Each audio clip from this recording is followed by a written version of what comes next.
Okay, we're gonna get our attention. We'll start right there. Hey, everybody, we're gonna get going. All right, we're gonna get started. Just take a seat.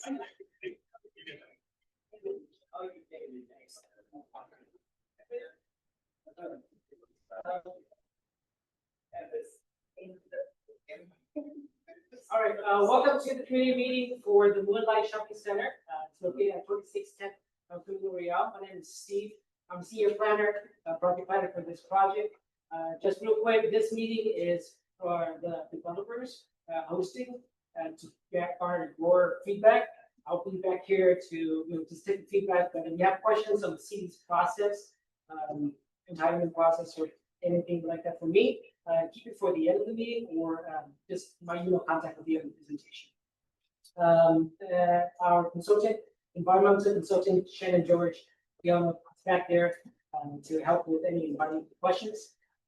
And heading over to Sean Morley, who will be presenting.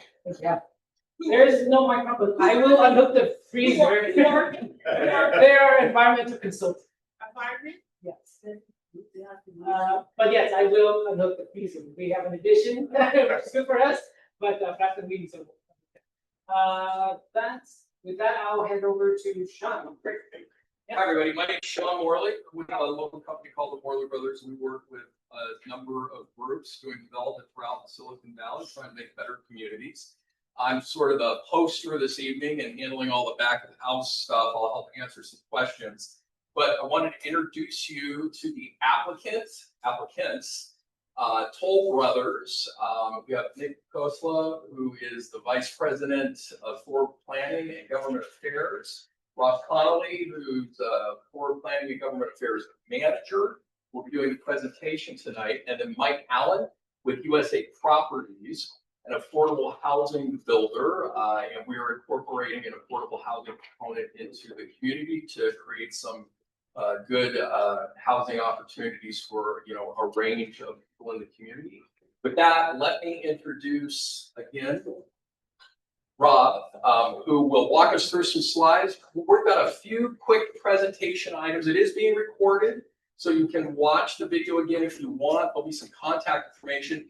Hopefully you can let us get through the slides and then we'll have just a wide open discussion. But some of the questions you may have initially, we're probably going to get to. And if we don't, obviously we'll pick it up during the Q&A. So we've got about a 20-minute presentation.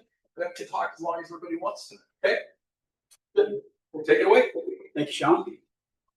So, as Sean mentioned, my name is Rob Connolly, Toll Brothers, as he said. We're here to talk with you tonight about Moonlite Shopping Center. I'm sure since everybody's joined us this evening, we're all aware of the location of the property, but we can. Want to share just a little bit about Toll Brothers? Yes. Sorry. So, Toll Brothers, we're a national home builder. We operate in about 26 different states nationwide. We're in California. We have divisions in Southern California and also Northern California.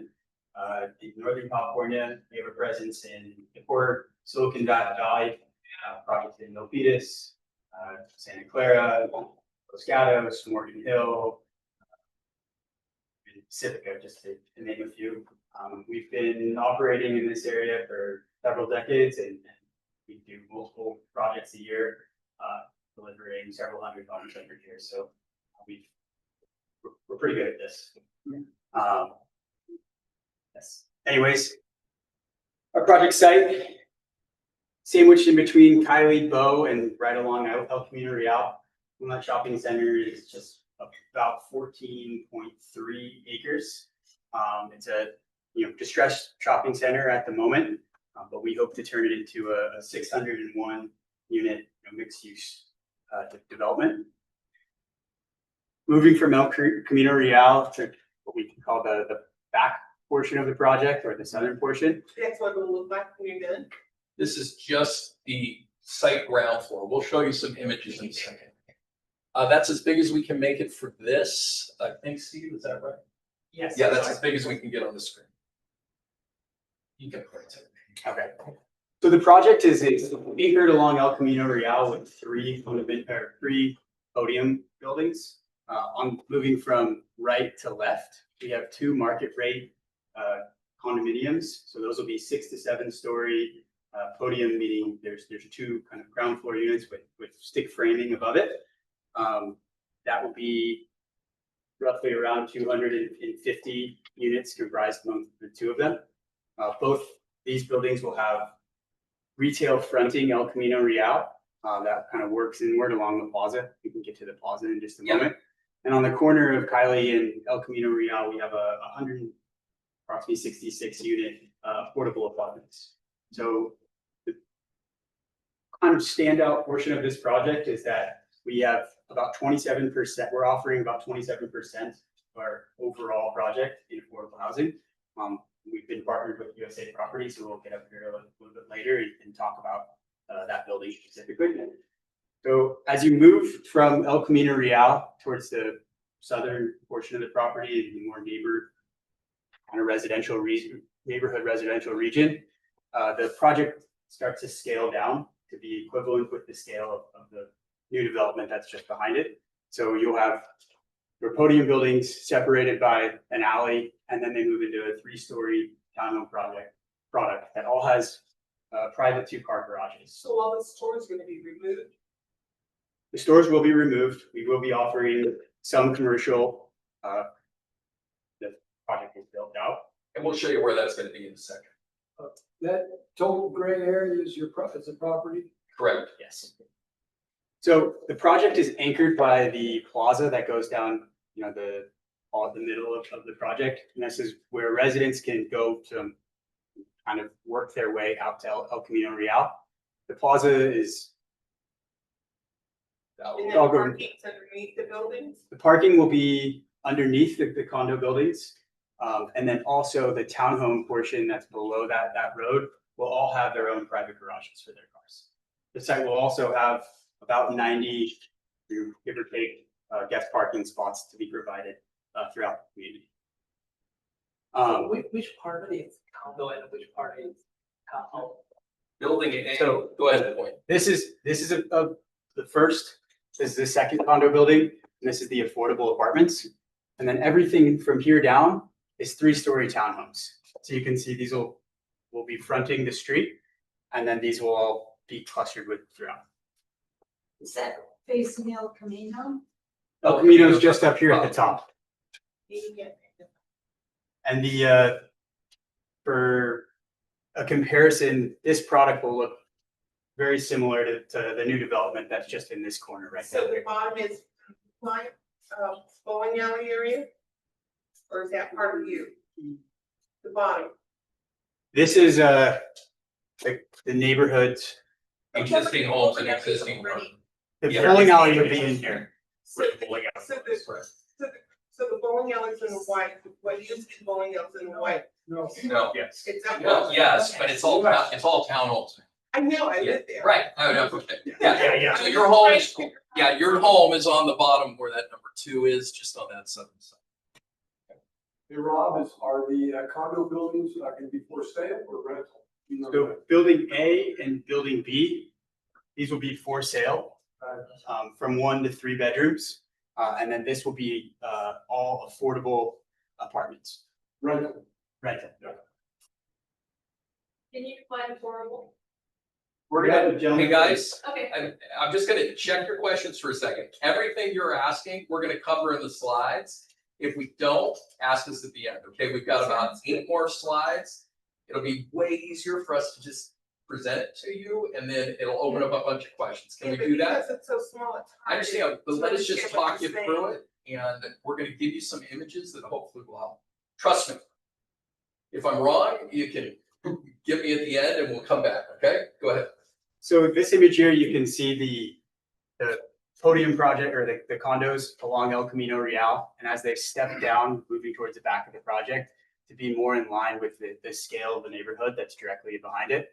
You can see the plaza that anchors the community directly down the middle. With this being more of a retail environment, this will be, we envision it to be very activated with, residential uses and community, serving events. And then as it moves back, it'll be more of like a neighborhood type environment of a plaza with play structures, top box, etc. As you can see here, this is the architecture of the condo product. On the left-hand side, you have your market rate condo A and B. And on the right-hand side, this will be the corner of Kylie and El Camino Real, the USA property buildings, the apartments. So we did our best to create a nice prominent corner for the project to really make the product stand out. And it's in my opinion, beautiful cohesive materials like carries along El Camino Real. These are just a couple of renderings of what the plaza will look like. You can see that we have ground floor retail, very activated space, lots of outdoor area for all the residents and community alike to kind of gather and do what we do. Just another street perspective from, again, this is your apartments, and this would be on the corner of El Camino Real and Bow looking down the product. This is just a bit more of a zoomed out what the view of what the project will look like upon completion. We will be, yeah, essentially it. I think that's about what I got right there. Yeah. So a couple of other items too, as you all may know, the city's been working on a specific plan for El Camino for quite a while. There's been a very large community process. The plan started, the process started and stopped. It's moving forward again. We've tried to take elements of that plan and utilize it for our design. In fact, the architect that originally the city hired to develop this specific plan, we hired Van Meter Pollock Williams to design the buildings and the overall site. We expect that this will be one of the first sites as the plan is coming forward that will be constructed.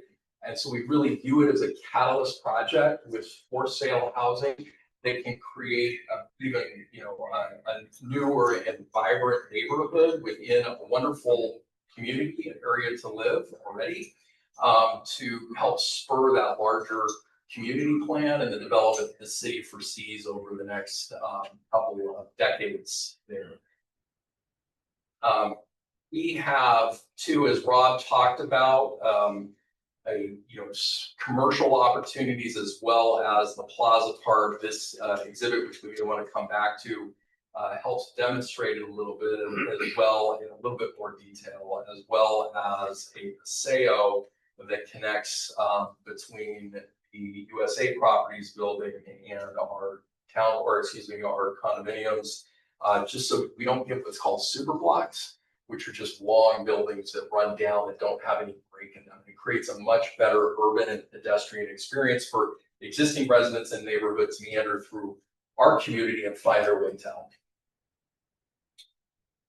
With that as a starting place, we'd like to introduce Mike Allen again with USA Properties, who's our affordable builder partner, to talk a little bit about their plans, their company, and their plans for their particular building as well.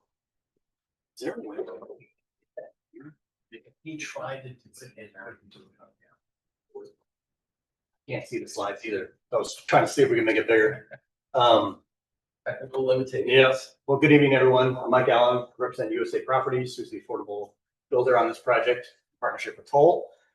We are based out of Roseville, California, which is a couple hours up the freeway there. We're very unique, I think, in the sense that everything we do is in-house. So this slide I put up here, everything we do from me, the development manager, we partner with Toll and other companies to do all the development.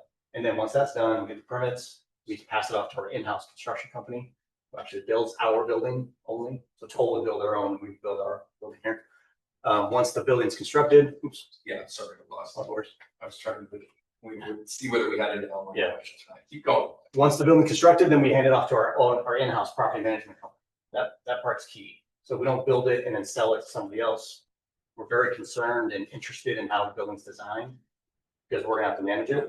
So we've gotten very good at ironing out the problems.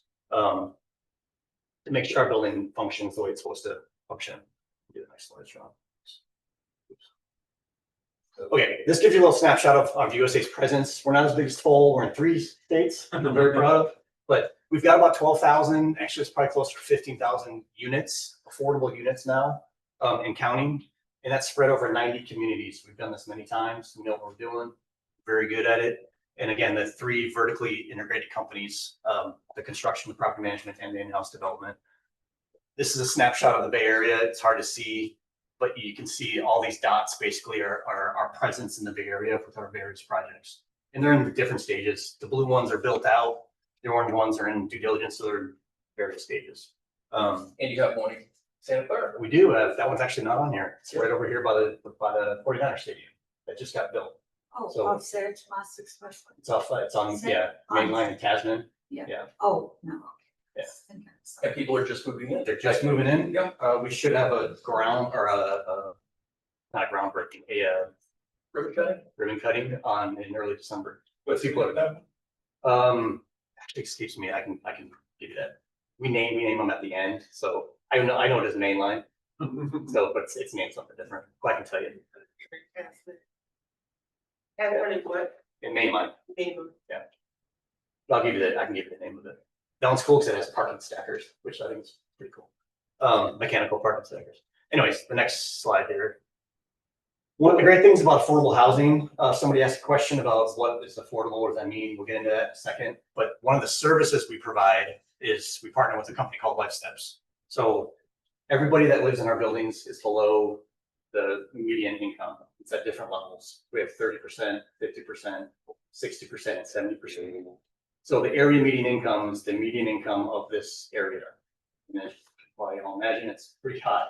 So I think you might be surprised at the levels that you can make to live that's quote affordable. So it's actually really high. If I would have made that much when I was in my 20s, I would have been stoked. Excited. So, but this company comes in, we do, sometimes some people need some help. So whether it's financial planning, they need to put together a budget, they want to learn how to pay off credit card debt, we can come in and help them with that through this company. The other big benefit is after school programs. So every day, Monday through Friday from 3 to 6 p.m., we have people come in and help kids.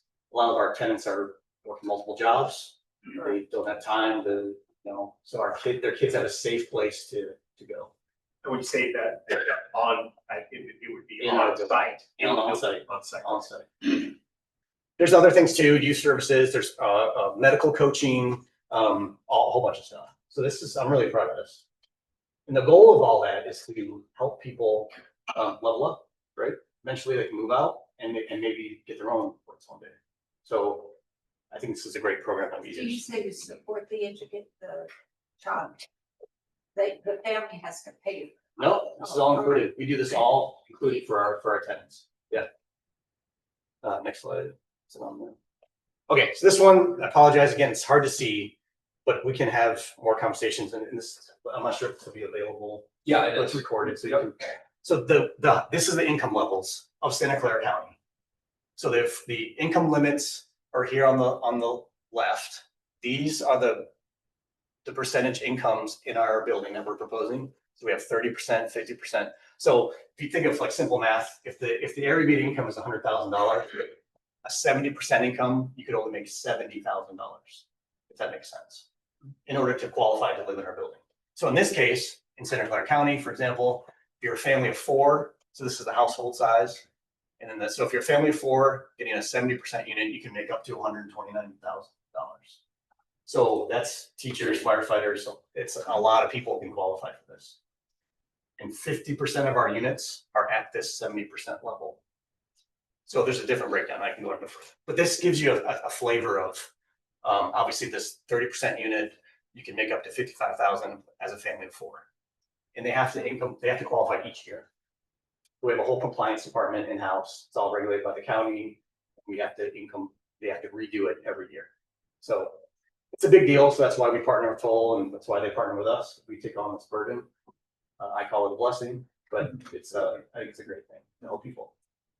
And then some reading numbers. I'll give this to you, Sean. Yeah, so this for those of you who follow these things, every developer who builds housing, and pretty much every city in Santa Clara and a good portion of California is typically required to provide some amount of affordable housing. It's in Santa Clara, it's about 15%, and that's typically at 100% average income for the area. One of the reasons we partner with USA Properties is an opportunity to create more affordable housing than that 15%. So we're proposing for the total project to have 27.2% of the units be affordable. Let's just call it 27.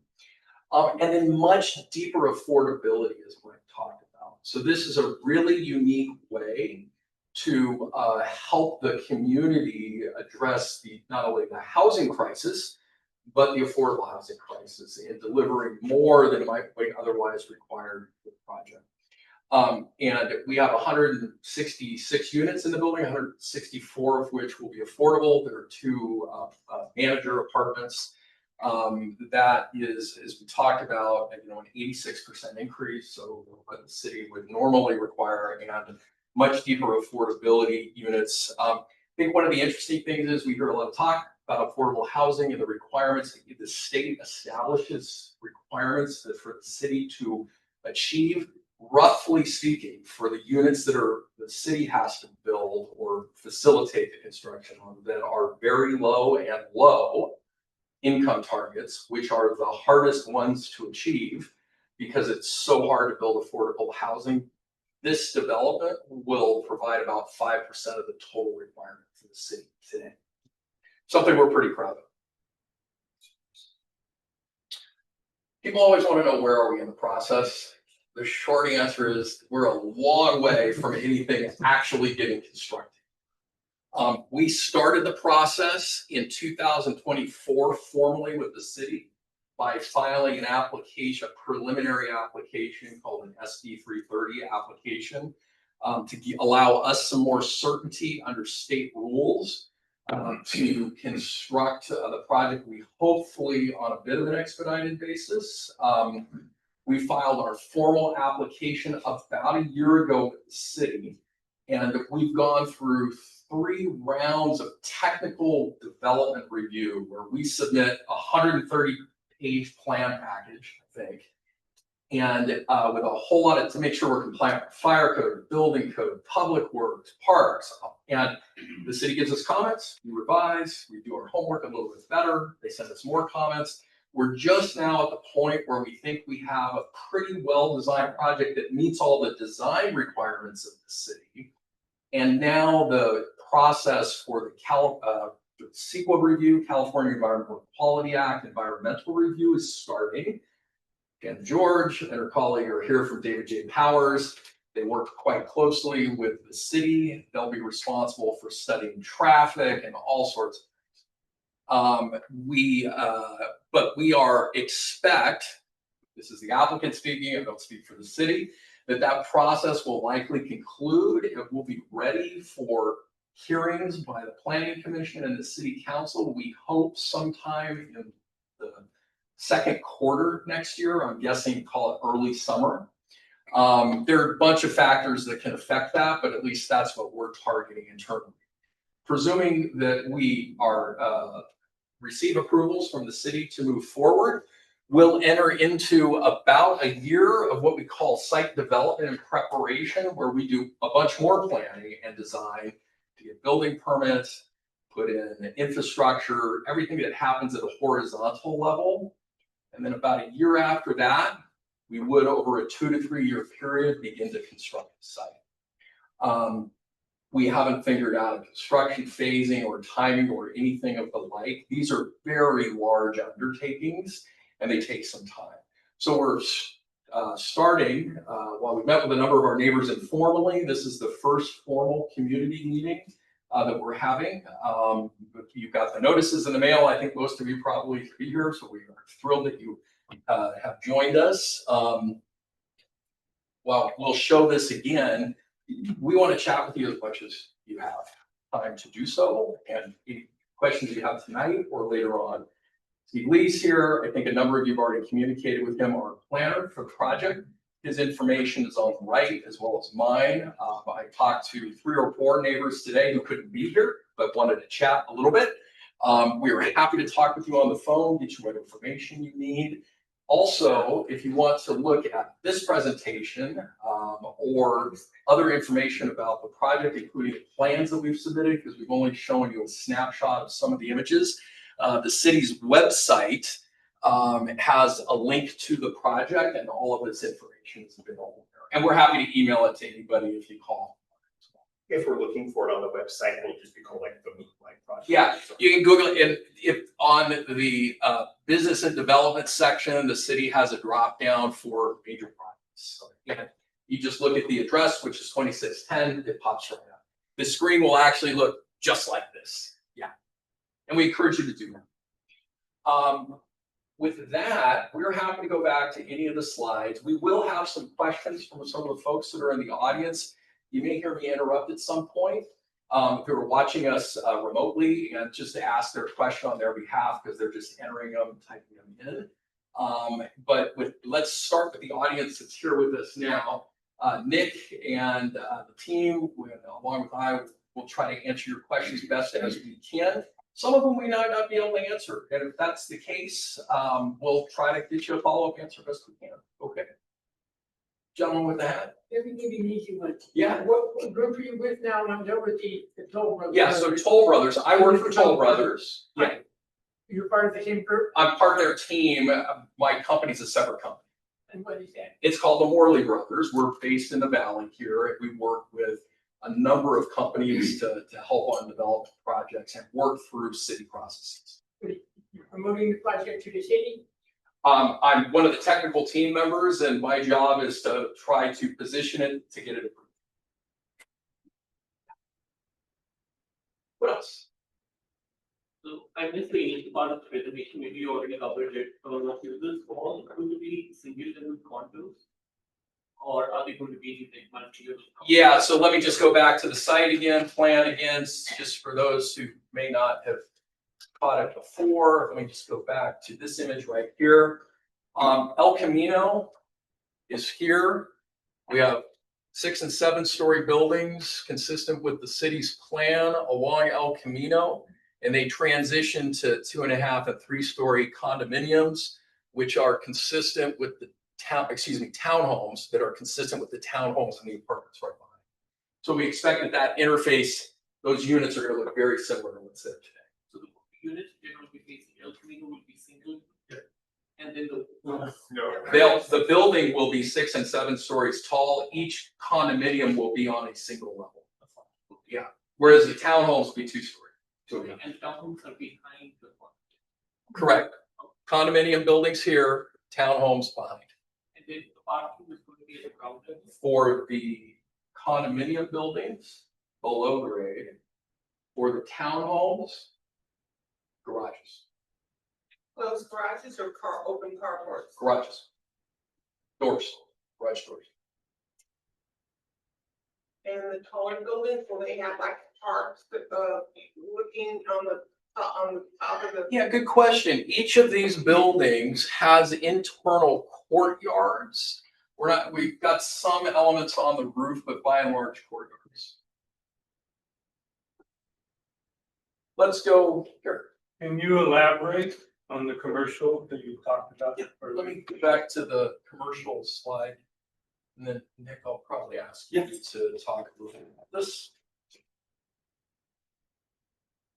You kind of have to get close up here, don't you? Hi, Nick Lawson with Toll Brothers. Thanks. Rob did a great job. Good. You did a great job. Thanks.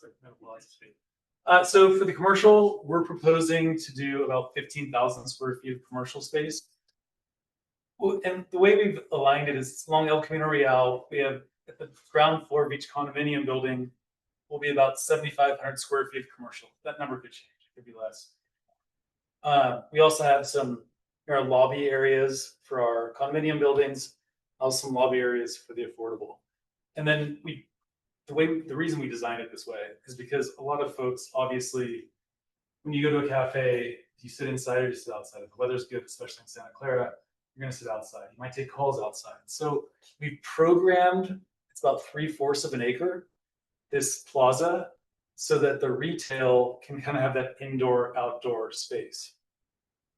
And we've met with we actually got a retail consultant on board today to talk about what could that retail look like. I know there's been some talk about some businesses being displaced. There's different restaurants that we love to see if that type of restaurant could be located in. So it probably won't be like a 7,500 square foot, a 7,500 square feet. It'll probably be an 800 square foot and then 1,000 square feet, maybe a 2,000 square foot. So leave numerous businesses So that'd be ground level. within the spaces, ground level, correct. And again, facing, internal to the park. And how many, about how many businesses are you figuring will fit in? I don't know. That's a good question. I mean, it could be, I think when we talked to the folks today, we're thinking around 10, but it could be 15. It could be 5. It just depends. There's going to be a menu of options. Store, anything gonna be in there? Well, we're talking to them. A lot of people always just want something to happen. The retailers aren't going to go in there unless this is financially viable. So we think because we're adding units in this area, there's already surrounding residences. I see your hand. There's already surrounding residences. Is that enough population to drive something like a specialty store? Like we think it's not going to be a Trader Joe's. It's not going to be something quite like that. But maybe if you could get in, like I don't know if you've ever been up to Napa before, if you could get like a 2,000, 3,000 square foot, some kind of specialty market, maybe you could get that. We don't know yet. So we're doing the analysis to figure out what you do. To do the analysis because won't be having a space that somebody can move into for quite a few years. And so we're seeing a lot of changes in the retail market right now too, after the pandemic. We're trying to create space here that we know can be successful and can support existing residents as well as the new community. And let it evolve to the tenants that want to be there. And so it's trying to create the right size of retail in the right place. We think doing it around the plaza makes a lot of sense. One of the reasons we're doing the plaza too is so that we're not having retails on the corner of the buildings, and so it can face inward as opposed to a street frontage, which is nice, but El Camino is quite busy. And generally speaking, people, if they're going to be in an indoor-outdoor environment, want to be away from the street. So if the businesses are open to the public, is there enough parking access to the public? Yeah, well, so right now along El Camino Real, there's I think 25 spots. That's all going away, just in case anyone looks at for a long time. Not by our choice. El Camino Real is going to change dramatically over the next several decades. And where years. And so the parking, it's on the city's website. There's a specific plan. That's a separate from what we're proposing. So the parking right now, we have over 50 spaces towards the back that's dedicated to the retail, plus loading zone, ADA parking, which is again because of where we're at. Believe it or not, you don't have to have any parking for your retail by state law. But we know retailers want parking. Not everyone rides their bike or walks or takes transit. So we decided as a company, we want to have parking to encourage the retail versus what the law says we could have 0 parking. I just don't think that works. Yeah, go ahead. Yeah, Nick, I'm familiar with Toll Brothers, and I know that you guys build a great single-family detached home in townhome. Curious, your company's experience. Do you plan on building the condos too, or would that be somebody? I mean, I know. Good question. Yeah, great question. That's a great question. So we are, I think, the only company right now in the Bay Area who builds these condominium buildings. We've done them in Fremont, we've done them in Santa Clara, we've done them in Sunnyvale. So we're very successful at it. We learned our lessons about 10 years ago, where we lost a tremendous amount of money on our condominium buildings. But now we've got them efficient enough. We brought in a team of like 6 senior folks who they've been doing this for decades. It's a good question though. And if anyone wants to see one of our projects, Sunnyvale, I think it's called Apex. It's called the station. The station. We've got 2 condominium buildings that you can go visit. They're elevator fed with parking. They're top of the top. How many units do they have? I think they're similar. They're around 200 and something units total. 250. Total, but the condominium buildings themselves is about 250 total condominium units. About 120 units in here and about 130 in here. We're in the like fleet. Is this a big one, in this area, or? I'd say a very comparable one that you want to look at. I mean, this is about, it's funny, for efficiency's sake, around 120 units is for a condominium, like a condominium building. That's about the sweet spot of what you want to get to. So we've done, and we built them all over the place. And we build, to your question, Toll Brothers builds high rises in New York. We build golf course communities. We build active adult. I mean, we build everything. Yeah, we've got a couple of questions before that I just Okay. want to get to that are online. I'll answer the first one and then I'll throw a couple to you. Okay. One of them are, what are the plans to mitigate the impact of construction for homeowners, specifically on Bow Avenue? But I expect this would apply to other neighbors as well. The city establishes very, very specific construction requirements to manage the construction process, both to ensure it's safe for workers and it makes sense for community and neighbors, both in terms of time of construction.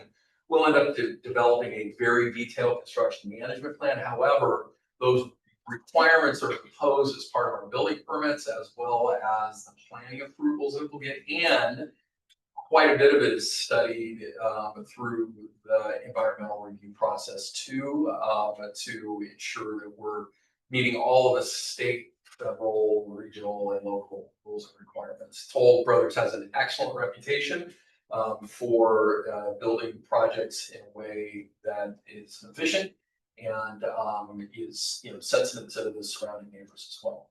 Let's see, we've got we've talked about the retail.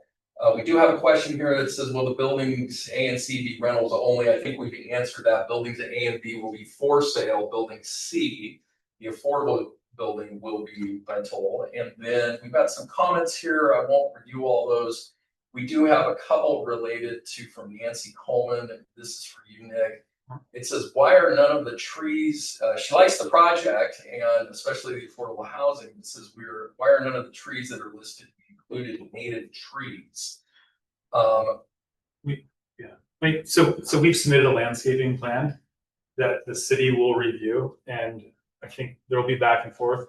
We're pretty open to whatever trees will grow that are native, that are going to be, the city has a list of what are trees that we can use, and if that person has ideas of what trees they'd like to see out there, we will talk to our landscape architect.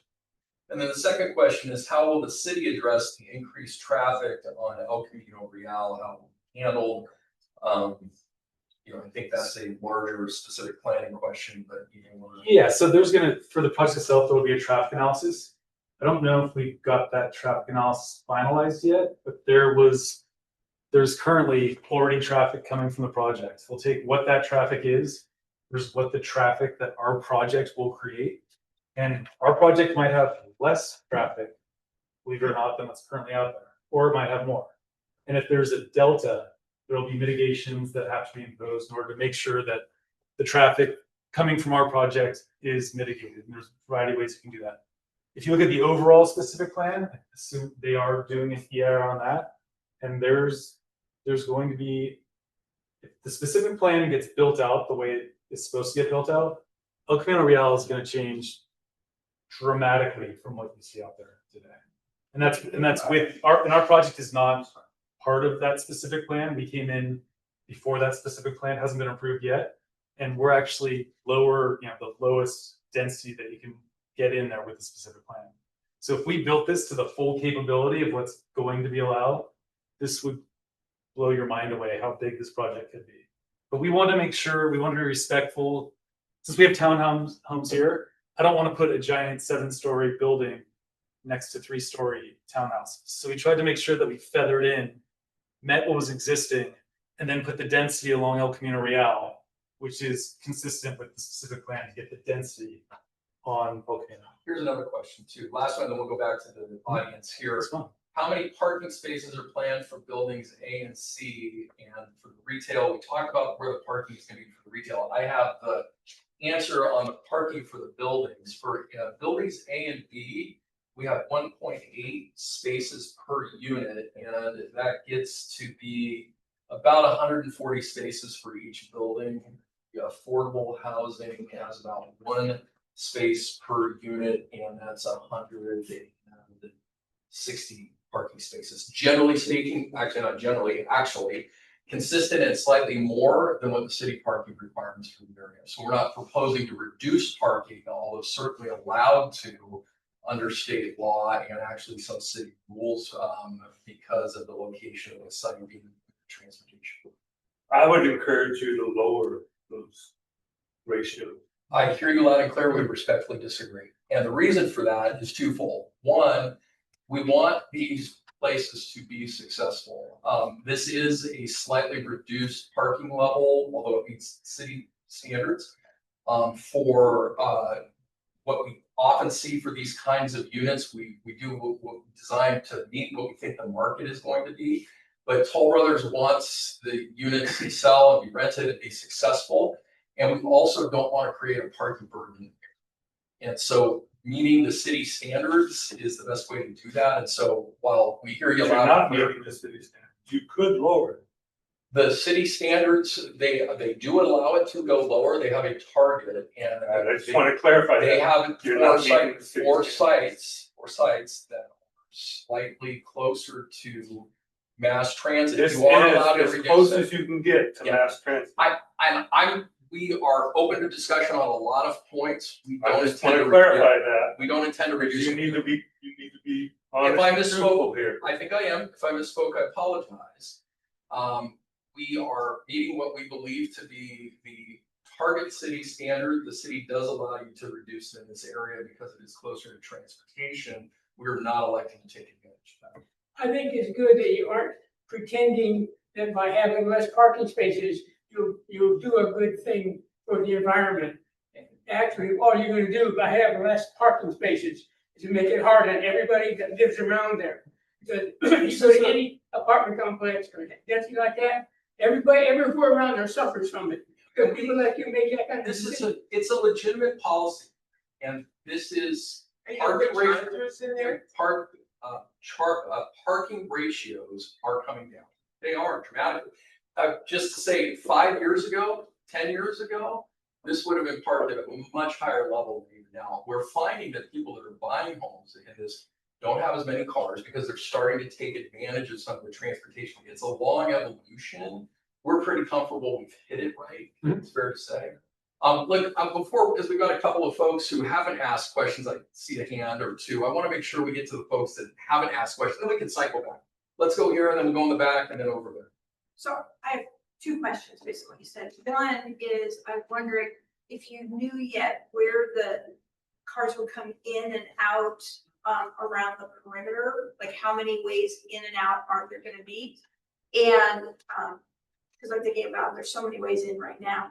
And then my other question had to do with, you said in the affordable, they were gonna be 1 to 3 bedroom.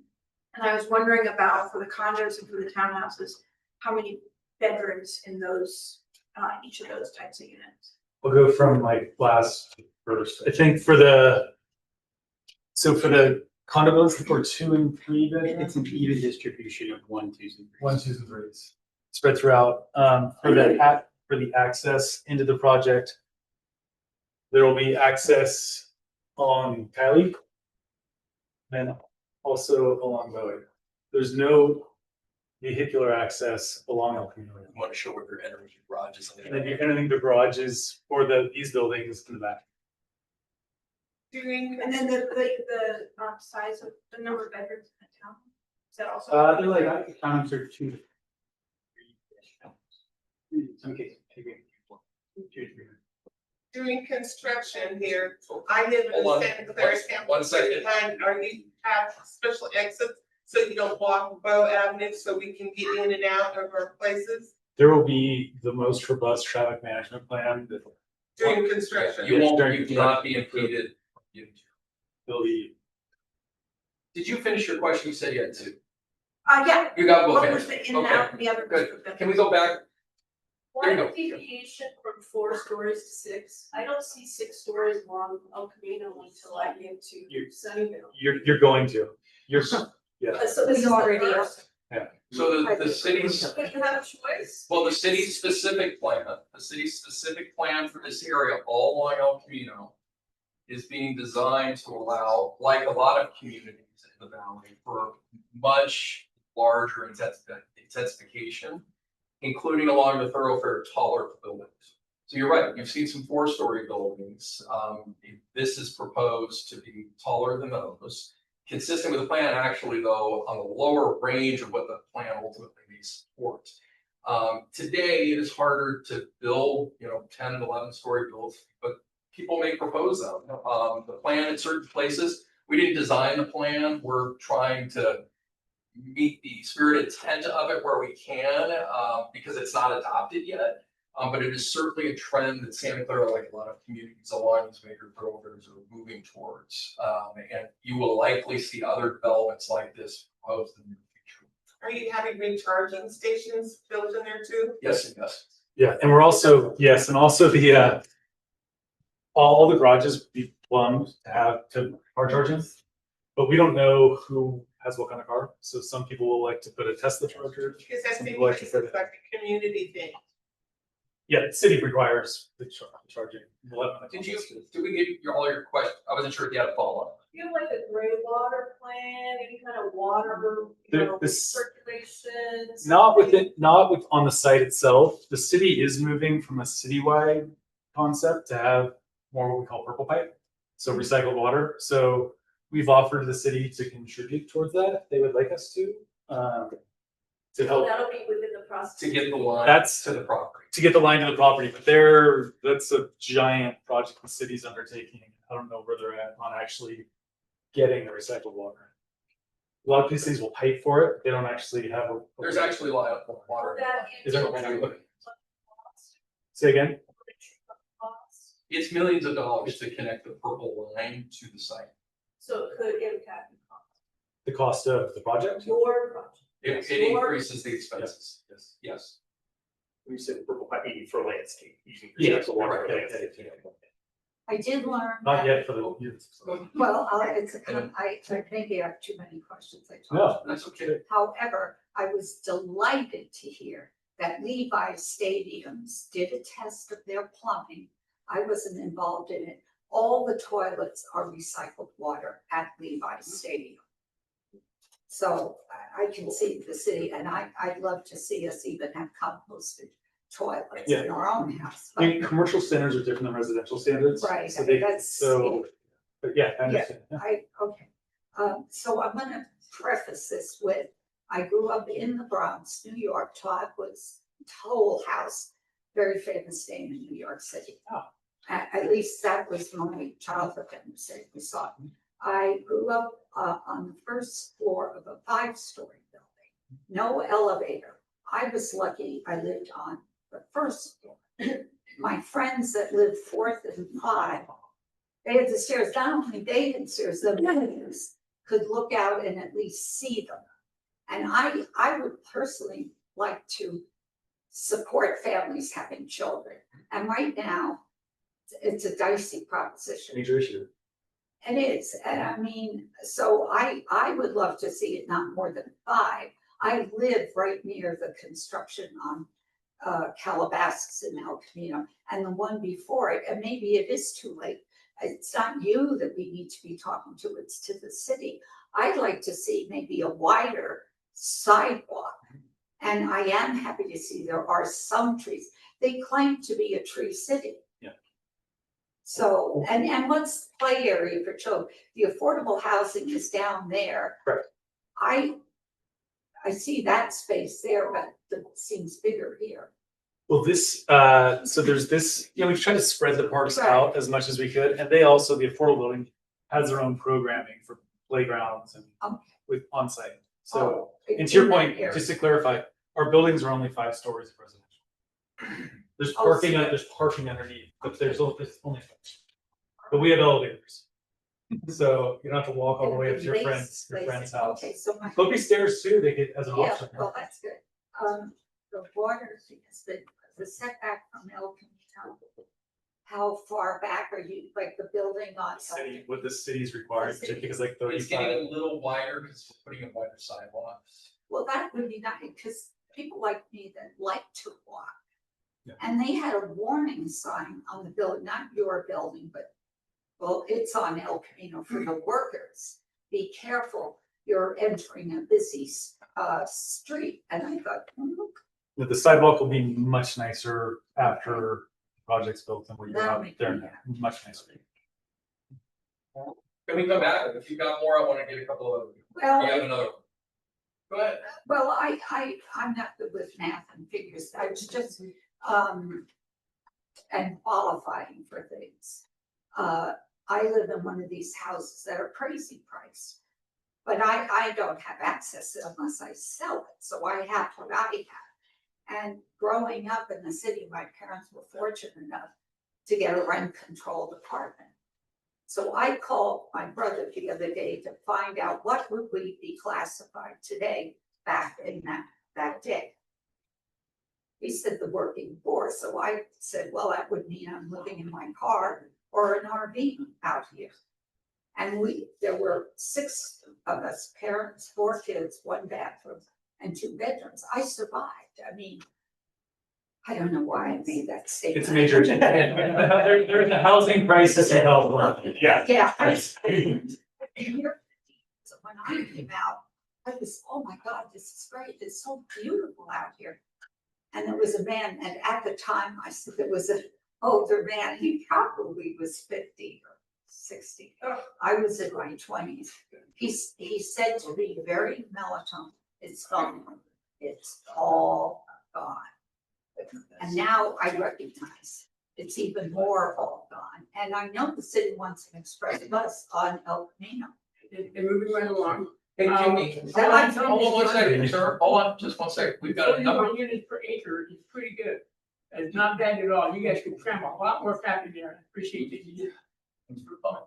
I want to get the gentleman in the orange who had his hand up, I think, very first, and we haven't called him. Go ahead. No, I'm in no rush. Okay. There's a lot to be said. No, I know. I just want to get around everybody and then we'll come back for seconds. So there's just one thing I want to point out. I live here, and live in Unicole, like a lot of people here. And back when the shopping center was a lot more active than it is now, grocery store and everything. It was a regular occurrence. I would say 2 to 3 times a year. Driving down Bow, trying to sneak behind the shopping center to get a cut off from Highway to El Camino, or vice versa, or coming out of the shopping center not looking, I'd be nearly T-boned or sideswiped. It was a regular occurrence. So my question, this is actually question number 1. I have a second question, similar. I'm interested to know if there's going to be maybe some sort of division between the 2 houses of the townhomes to kind of prevent traffic from just blowing all the way through. You know, because your residents may or may not be thinking about that, but people on either side, people from Highway are going to be looking at that again, because right now there's 13 speed bumps. I counted. There's 13 speed bumps, and people just stop because there's just so many speed bumps to slow down for. But whether it's only 5 or 6, they were just blowing over, coming through, and that was a result of it. But if there was maybe some division, like where the park area is, so either side of that or maybe right in the middle, that would prevent that kind of occurrence again. So, I mean, would your preference be somehow these people are pushed to go that way and these people are pushed to come this way? Yeah, to get out? This leads to, part 1B. I think it's unreasonable to ask us to take, like 10 cars at a time when, we're just trying to get out. And so we've got 10 cars at a time. And the other part of that is that we've got a building of 120 people that we now have to contend with. Also, we're cutting across right at the end of the street. If there's parking exit on the side of the building, which I'm not saying there is, something can pop into my head. And now, is the parking in and out going to be out of El Camino, or is there going to be any on the side? Well, there's gonna be no parking along El Camino. That's done. No parking in and out of El Camino. No bus stop? For your entire, the bus stop's gonna stay, we're gonna redesign it, but all of El Camino going forward is gonna have 0 parking, not just for our project. No, I mean entrance to and from parking. Entrance into the parking will come off Bowie and come off Kylie. What's happened is because El Camino Real is becoming bike lanes in a much faster environment, for cars to come in and out, I think the city would say would cause a more dangerous situation because those cars are going 40 miles per hour. I've been down there. I've driven, maybe I haven't, but cars are speeding here. So for us to have cars just coming out in the middle of the buildings, I think when we talked to the city, that wasn't something that was a preference. So then you're coming down Cali and Bowie. But to your point about and we can look, we're doing a traffic analysis in the process now, figuring out some way to your point, direct. So it's not, all of this isn't going that way if you're on the street. So if we can figure out a way, there's also traffic calming measures we can look at our, where we have folks coming in and out. And it's a great point. I haven't thought about that before. So then we could potentially be getting half of 600 units of traffic coming our way in Russia. I think as a practical matter, it will likely be the one building A, and the condos typically will, exit to the right on Bow, and then the others will likely go left around on El Camino Real. But those streets are designed, some of them are alleys that can be very difficult for people to pass through, and we'll have speed bumps. Same thing, what we call alleys, it's not really designed to be a public like road. The main drive thoroughfare will be, but it's also designed to be much narrower than what you would see on a typical city street. So it'll support fire vehicles first and foremost, and that's probably the most important thing from a circulation standpoint. We just can't do anything that the fire department won't let us in terms of traffic calming and slowing. But part of it is just how you design the street, and the units, we will have units facing on it as well. It doesn't solve all of the challenges you're making, but from an urban design perspective, we try to look at a number of elements like that to ensure that our own community isn't driving too fast on its internal street, but more important if others are I think as a practical matter, it would be very hard for people to cut through here. And you're gonna have a traffic study that's gonna get done. And that'll, a lot of your questions in that, we can talk about it. And that's, I assume that they'll get posted on the website. And that's gonna talk about where people, how many trips they think are gonna be coming throughout this, like exit and ingress and where they're going. So the conversation will keep going, yeah. Just. Did you have a second part? Just get a question number two after what A and B is that, if traffic comes in on Bow, there's could be a lot of people left turning from El Camino, which back in the day, I used to sit behind 8 cars coming in from the shopping center during most busy touchdown. That's fine. I mean, that's going to take maybe some redesign there, or some work to get it triggered and like get the light triggered there. Because right now we're sitting at time. Because last time when they reworked El Camino, they didn't do anything with that. But would there be, say, a right turn lane in the into Bow, into parking from Bow, so that we're not just waiting back up for traffic as it slowly goes in? The right turn lane to go there, or where do you mean? Well, I mean, on Bow itself into the On building, Bow itself, going the other way, going south. going, I don't know if you have space for it. We can look at that. I don't think it may be from a strike. So is it Hexagon that's doing the traffic? So Hexagon, very well respected transportation engineering firm. They look at not only our project, but all of the traffic in the area and all the intersections around it, and then make recommendations to the city based on traffic operations and flow, whether improvements are needed or not beyond the corners of our site. We're still waiting for that feedback. And my guess is if there is an overwhelming delay in that they may propose, if it can be accommodated within the right of way, some different striping or other solution. We just don't know. And unfortunately, we just will design to what they give us, Hexagon and the city's traffic engineer. But that work, what I mean by in the process, we would love to be able to answer it definitively. We just don't know yet because they haven't given us an answer. All right, close and narrow street. Yeah. That's to be continued. I hear what you're saying, and next time, hopefully in a couple months, we should have better information on that. Before we come to you, he's already spoken. So yeah, go ahead here, and then we'll jump. Let's go to, hold on, we got one gentleman in the back who hasn't had a question. I Go ahead. you mentioned environmental here, and you talked that what I don't understand is, okay, it's not just your project, there's huge projects going up in Calabasas, there's other projects. And what I don't understand, Who's in charge of this environmental impact? Ultimately, the city's responsible for the overall Yeah, development approvals in the city. We're just an applicant. yeah. They're doing their Somebody specific. knows that's a lot of cars in that one little condensed area, not just your. Right. It's a good question. So the traffic engineer we were just talking about, they take every other project that's been approved before us, even if it hasn't been built. They take the existing traffic, they lay in the traffic for all those planned projects.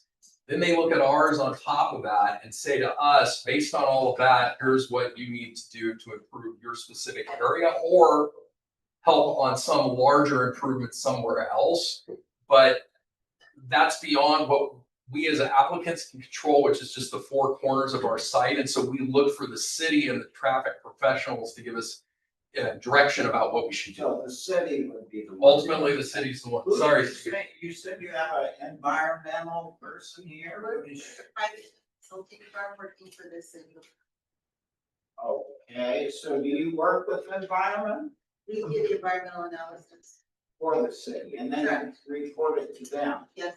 Thank you for coming. So your red is all of El Camino together, When you say all of those.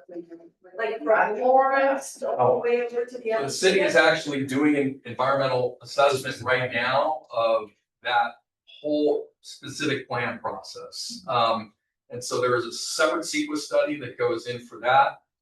Our project is laid on top of it, so it presumes all that development and background. And then the radius of analysis depends on the subject matter and how far out the effect of the project might have. So the area that we look at for traffic would be different than the area we look at for noise, say, or hazardous materials or something like that. And you So- submit this to the city on this and then, so if I wanted to talk to somebody, I have to go to the city, right? Find out what it's Once going on. the analysis is complete, it will be made public and then it'll be available on the city's website. Okay, So thank Steve would be you. the person to contact to get, timing information on that. Yes. Okay. Okay, let's come back right here and then we'll go back there. So I was born and raised here in the Bay Area, and when I was newly married as a young man, I was able to buy my first home right around the corner from my parents and lived there for many, many decades, and were able to help them as they aged, elderly. There is no way my children can do that now. And the reason is we don't have enough affordable housing. So I highly encourage you to max out on the affordable housing that you can do. Thank you. It's a good comment. Yeah, we appreciate it. Yeah, just really quickly touching on what this gentleman had said. So you're now in a position that you said that you were to be able to look at CEQA. And have you guys, has there been an initial study done on the project yet, which would say whether it's a mitigated negative declaration? Yeah, so we're, as the applicant, we submit the information about the project. The city then scopes the project with an environmental consultant, David J. Powers. They, in this case, David J. Powers, there are other firms, but they're really good and do a lot of work for the city on a lot of projects. They'll ultimately make a determination about what level of secret review is required. Yeah, my question was, has it been? I do not believe that determination has been. Okay. And then are you familiar with SB 35? Yes. So is this a project? that would fall No, this into is, that, or we've submitted our application under a state housing law called SB 330, which is different than 335, that affords us certainty about the process that allows it to move, I wouldn't say more expeditiously, but it makes clear the rules that we have to be reviewed by. And so I've been deemed complete under our SB 330 application by the city, and now we're proceeding into the rest of the process. And are there any significant impacts that can't be mitigated to Don't your know. knowledge? To your knowledge? Don't know at this point. Don't expect there will be, based on my experience with projects like this, but that ultimately is a determination that gets made through the CEQA process. Okay. We've tried to design it to essentially fit what we think will avoid CEQA impacts, but you just never know until the studies are.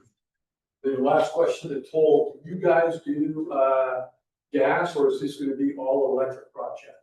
Do you guys want gas or do you want all electric? Electric? Sold, it's gonna be all electric. Induction. But we, It's not all bad. So I was Oh, yeah. pretty against it like 5 years ago, and right now we could do gas if we wanted to. There's been obviously some stuff went from the courts, but we are electing to do all electric. Thank you.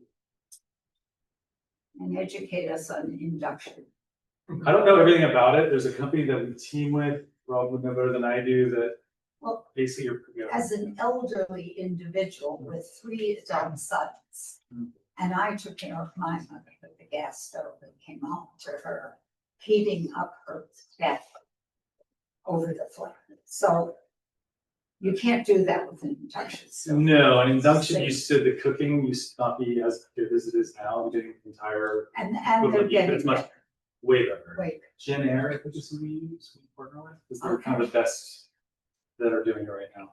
We went to a big cooking class for work, but we also have, they treated us to, hoping that we would buy millions of dollars of food. yes. Right, that's right. Hey, we've got a couple of questions online. Let me follow those off and then we can come back to the comments here. Suska wants to know, how does this development address the tree canopy cover? How does the proposed development address climate change, sustainable landscaping? How we contribute to greenification and sustainability to the healthier environment? Maybe I can just give a broad question answer to this, and then if you want to fill in some details. The city has a climate action plan that we're required to comply with. That includes a bunch of greenhouse gas reduction goals and objectives and requirements, including not using gas as an example, creating opportunities for electric cars and the like. We'll be complying with all that. The city also has very specific landscape requirements. We are complying with all of those as well. And we've talked a little bit about some of the tree selection tonight, which we get feedback from the city that we should be planting within their allowed planting plans, different choices we can. I have one from Mike. Will the affordable housing have security? Oh, yes. That's a yes. For those in the audience, it was an anonymous attendee that asked the question, but yes, we will have security. You need any more details on that? No, that was just, if you have more, feel free to provide them, but that was the question. We secure everything in our building, so there's everything's key fob with our residents. Security is a big deal. Yeah, that's a high priority. Not for like any reason. Depends on which neighborhood. We're in. This is a great neighborhood, but even though we keep our building very secure, cameras, keep secure. I would imagine the same for the condo buildings too, right? Oh, yeah. It's all secure. Yeah. It's pretty amazing the technology now. We have a number of folks who made comments online. I won't read the specific comments. People that want to look at the chat afterwards can do that. I'm sure Steve will review them. We will certainly as well. Some of the other questions have actually been answered already, so I won't repeat those. Let's go back to the audience here. I'm going to scan the questions on the line one more time. I'm going to come back to you with a couple more. Yes, anybody? On the diagram before, it shows that there was trees on El Camino, but I don't see any green on this. This is just a block scale. Let me go Okay. back. This is- There would be. Oh yeah, we've got our landscaping plan. So this is what, we're planting way more trees than are out there right now. And so we've worked with the city, with Public Works and with the city landscape architect and with our landscape architect to get, I think it's gonna be just a beautiful streetscape that is, so, because the problem is when you're walking with cars going that fast, which is going, it's already pretty fast, and now you're gonna have bicyclists going also, you'll have some separation between yourself and the cars. So we've kind of created a sidewalk environment where you'll feel kind of protected when you're walking. Be on the outside instead of hugging the. Oh yeah, Okay. yeah, it was really expensive actually. But we And also, the city won on that. yeah. Well, and it just creates a more safe experience for one. Yeah, I just think it feels a lot, because I just feel like even when you drive out there right now, people are going pretty fast. I feel like we want to encourage people to walk to our retail, to walk to the park, the park that we thought, all that. Yeah. And like retail signs on the current property have been whacked by a car, so that means they went up and over the sidewalk and into the grass and mashed the sign. So so exactly what you're talking. Could you just tell, it's switched with the picture before, you said there looks like balconies on one set, and then there's a rounded corner, and I just write back, is that, Here. the affordable, yeah, that's the picture. Yes, that's What the corner is that? This is the building in the upper right is Kylie. Okay, And then okay. we've got the northern, so there, we try to create distinct architecture for each building. But have a continuous palette. We worked a lot on the design of this corner of the thing. So those balconies, is that the affordable? No, this is the market. The for sale units. Oh, okay. And is that part of a unit? Yeah, It is. Oh, okay. You want to buy one? I can downsize. You can downsize it. Well, our first buyer tonight. Yeah. And sorry, that lower left, that's, which corner is that? That's El Camino, that's the other end. Yeah. Okay. Yeah, Oh. okay, yeah, thank you. Those are our bigger units for our bigger buildings. What else? Any other comments or questions?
Hey, for those who are watching us remotely, the microphone in the main room went out, so we're using it from a laptop. I hope you can hear it better. If you don't get to hear us for the last few minutes of this, because we're just wrapping up, it will be available online and you will be able to catch all the sound on the online version, okay? Okay, so let's see. Do we have any last questions? Oh, I'm going to ask this gentleman here because he hasn't spoken, then we'll come to you. But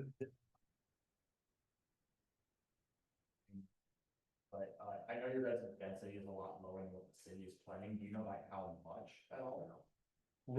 Just let me repeat the question because I'm not sure they could hear it. Somebody was asking about where we fit in with density with respect to the El Camino plan. We are meeting the minimum requirements for the density target. It actually goes, I think, up. It's very significant. I think it's even higher than that in some instances. There are certain parcels that are higher. But you could be under that plan as well as state housing density bonus law build to a much more significant level if it was economically feasible, well over 80 or even 100 units to the acre. But we're not proposing. Yeah. Yeah. Yeah. I'm just curious. Yep. How much lower. Yeah. Yeah. Consistent with the plan, but we're in the lower range. Yeah.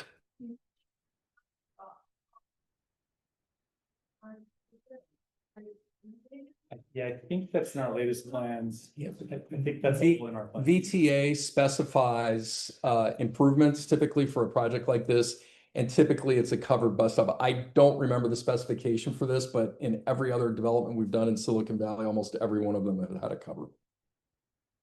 It's not that nice an experience right now. The buses that are coming from Apple and Google, and like, where will they be able to drop and pick up people? Because they're already doing that now on El Camino, but it seems kind of haphazard. Yeah, it's interesting. Our site won't accommodate it. I think cities typically discourage private buses from using the public bus systems. And so typically the private bus companies find places in town where they can stop safely. And it's oftentimes on a private parcel and they've worked out an arrangement with the property owner.